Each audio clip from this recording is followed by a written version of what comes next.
Indonesia has asked foreign embassies to send representatives to a maximum security prison on the island of Nusakambangan this weekend to visit prisoners awaiting execution for drug trafficking convictions. It is not known when the 9 foreign prisoners and 1 Indonesian will stand before firing squads, but Jakarta has not yet given a 72-hour notice for the executions, as required by law. "It's true, we have been told to be there on Saturday," a foreign embassy official who asked not to be identified because she was not authorized to speak to the media told Reuters. "We still don't know when the actual date of execution will happen, but we expect that it will be in days." Woman transferred. Mary Jane Veloso, a Filipino maid facing the death penalty after being convicted in 2010 of drug trafficking, was transferred from an Indonesian prison early Friday ahead of her expected execution. Veloso is among 10 drug smugglers whose planned executions last month were postponed due to last-minute appeals. The others are 3 Nigerian men, 2 Australian men, and 4 men from France, Ghana, Brazil, and Indonesia. The cases have strained relations between the governments of those nations and Indonesia. A police spokesman said orders to prepare the firing squad had not yet come from the Attorney General's office.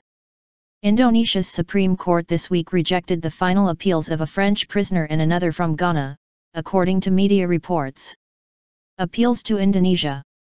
Philippine Vice President Jajomar Binai also met his Indonesian counterpart, Yusuf Kalla, on the sidelines of a Jakarta conference this week to appeal for mercy on behalf of the Philippine prisoner.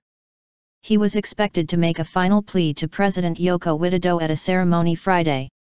France has also warned Indonesia that the executions could damage ties, while Australia has pleaded repeatedly for clemency for Andrew Chan and Myuran Sukumaran, 2 Australians arrested as ringleaders of the so-called Bali 9 drug smuggling group.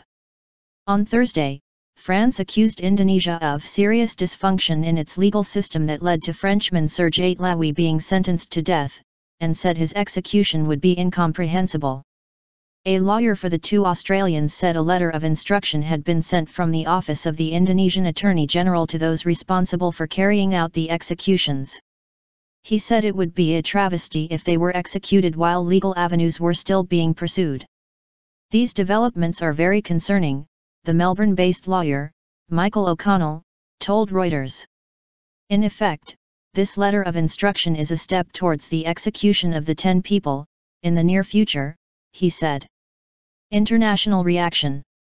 A lawyer for Brazilian inmate Rodrigo Goulart told AFP that consular and legal teams for the condemned inmates were heading to Cilacap, the port town nearest the prison island, as soon as possible.